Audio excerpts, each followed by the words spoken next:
Assalamualaikum warahmatullahi wabarakatuh. Alhamdulillahilladzi anzalal qur'ana fi syahri Ramadan hudal linnasi wa bayyinatin minal huda wal furqan. Wassalatu wassalam ala rasulillahilladzi nuzzila ilaihil qur'anu munajjama liyukhrijan nas minadh dhulumati ilan nuri wal iqdhan. Amma ba'du.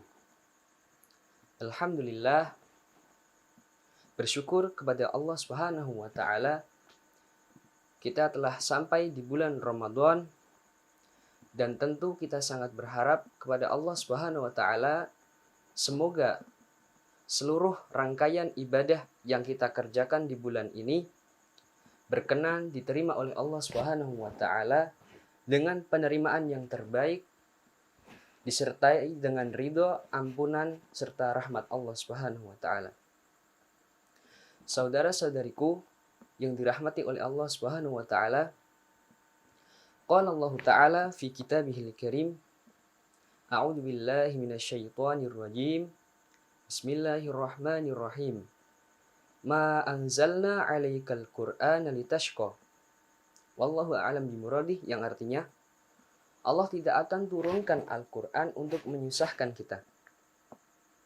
Ini mirip dengan firman Allah pada surat Al-Baqarah tentang paragraf puasa yang berbunyi, a'udzubillahi minasyaitonirrajim, syahrul ramadhan alladzi unzila fihi al-Qur'anu hudal linnasi wa bayyinatin minal huda wal furqan.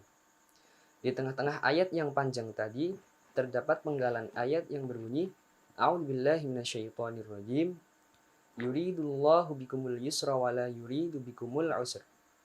Yang artinya Allah itu pengen memudahkan kita, Allah nggak pengen menyusahkan kita.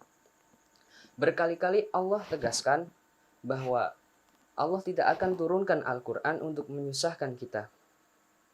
Teman-teman yang dirahmati oleh Allah Subhanahu wa taala, peringatan nuzulul Quran bukan hanya sebuah acara seremonial, bukan hanya sekedar acara peristiwa sejarah, akan tetapi ini adalah sebagai momentum bagi kita untuk menjadi sebuah renungan bagaimana hubungan kita dengan Al-Quran. Apakah kita merasa bahwa Al-Quran itu adalah beban? Apakah kita merasa bahwa Al-Quran itu adalah kesusahan sehingga kita merasa berat untuk mempelajarinya? Padahal Allah Subhanahu wa taala berfirman, kami tidak turunkan Al-Quran untuk menyusahkan engkau. Kami tidak turunkan Al-Quran untuk membebani engkau. Akan tetapi Allah Subhanahu wa taala berfirman, Al-Quran adalah sebagai rahmah, sebagai kebaikan. Al-Quran adalah sebagai anugerah dari Allah. Al-Quran adalah sebagai obat dari Allah. Sehingga kami mengajak kepada teman-teman sekalian untuk merubah mindset kita dan perasaan kita tentang Al-Quran. Apakah kita bisa menjadikan Al-Quran sebagai obat, bukan sekedar obat fisik, akan tetapi obat hati? Bisa nggak kita menjadikan Al-Quran menjadi obat fisik, apalagi obat hati?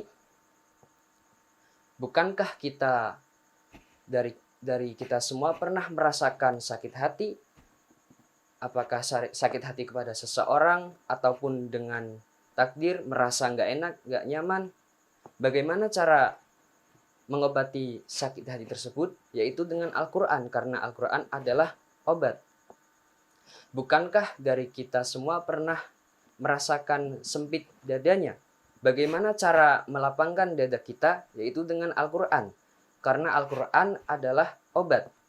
Sehingga apabila kita sudah menjadikan Al-Quran sebagai obat di hati kita, berarti Al-Quran sudah menjadi rahmat bagi kita. Al-Quran sudah menjadi kebaikan bagi kita.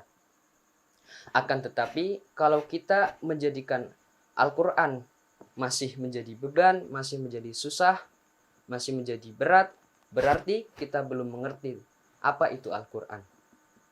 Teman-teman yang diridhai oleh Allah Subhanahu wa taala, tugas kita mulai dari sekarang adalah untuk mempelajari lebih dalam lagi tentang Al-Quran.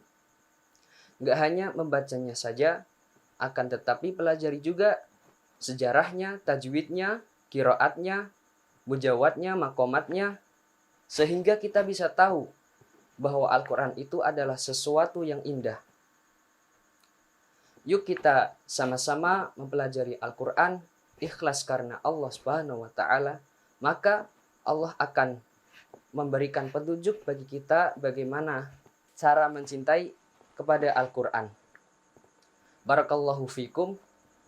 Mohon maaf apabila ada kesalahan kata. Wallahul muwafiq ila aqwamit thoriq. Assalamualaikum warahmatullahi wabarakatuh.